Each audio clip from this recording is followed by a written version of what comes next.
The desperate race to find survivors in Venezuela entered its fourth day. Rescue workers, families, and international teams are combing through mountains of rubble across La Guaira and Caracas, knowing that time is running out.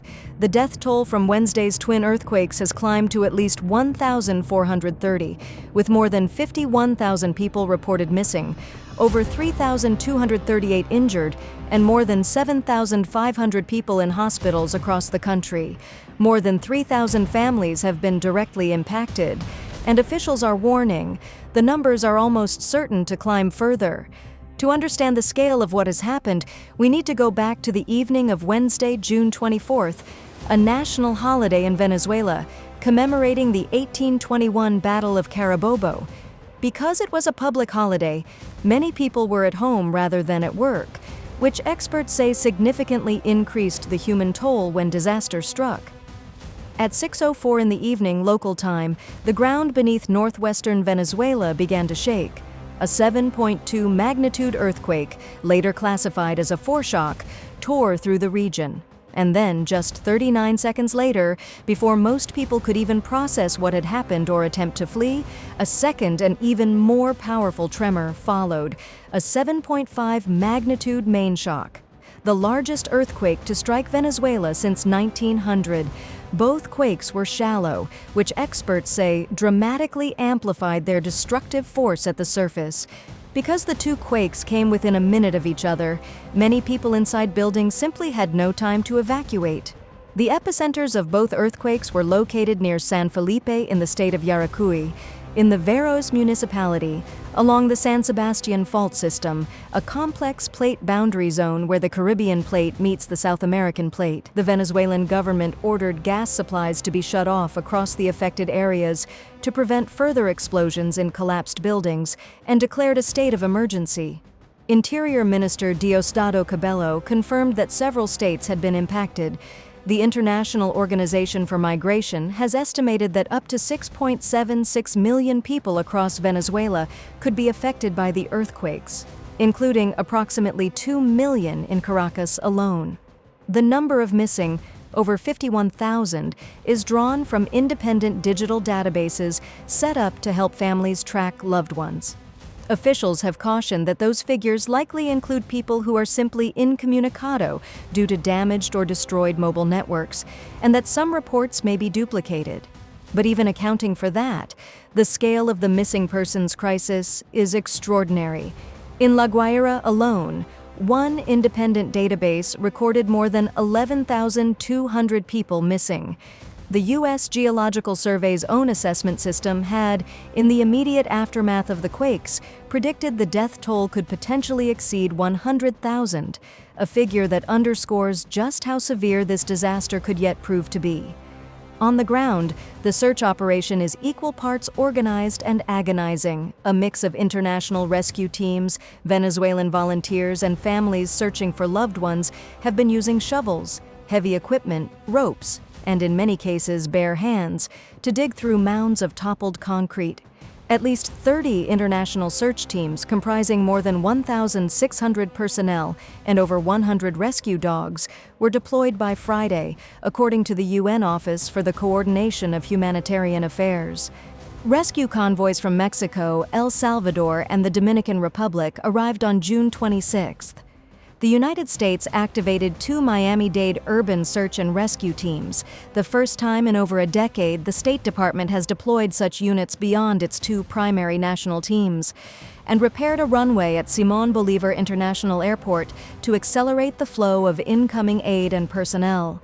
By Saturday, authorities confirmed that 243 people had been successfully rescued from the rubble. But even as international help pours in, many Venezuelans on the ground say they have been left largely to fend for themselves.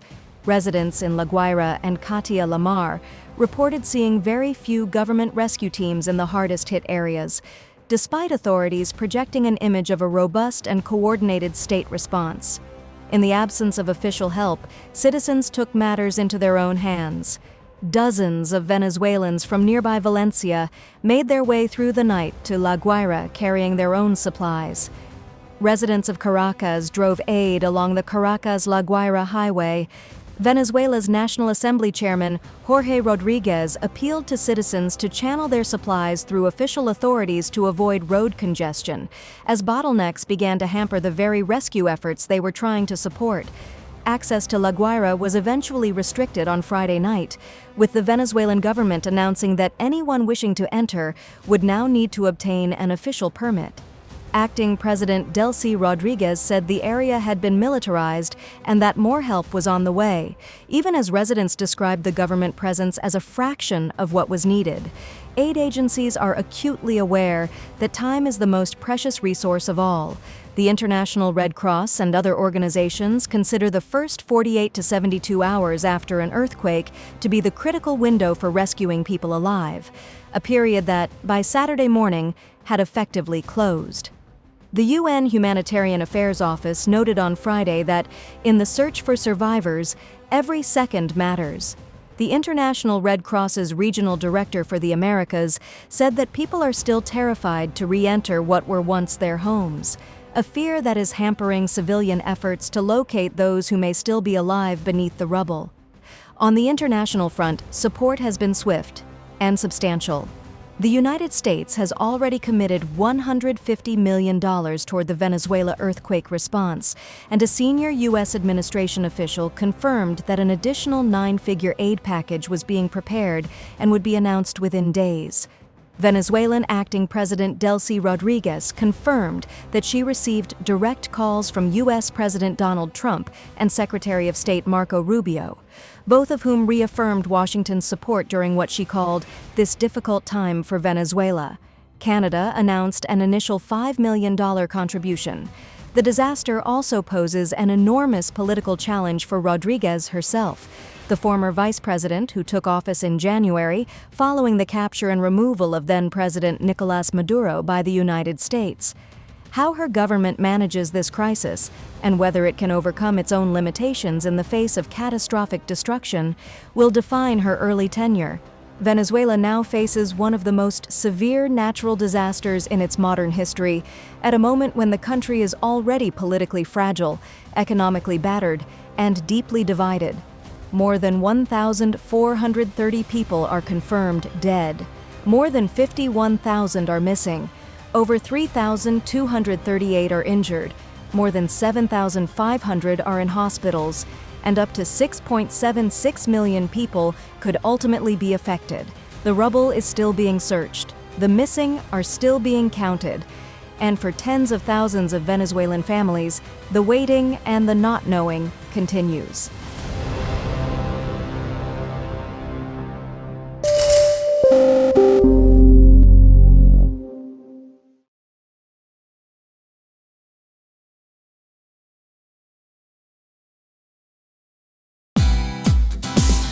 Hey, thank you for watching this on CNBC TV18. Hope you liked it.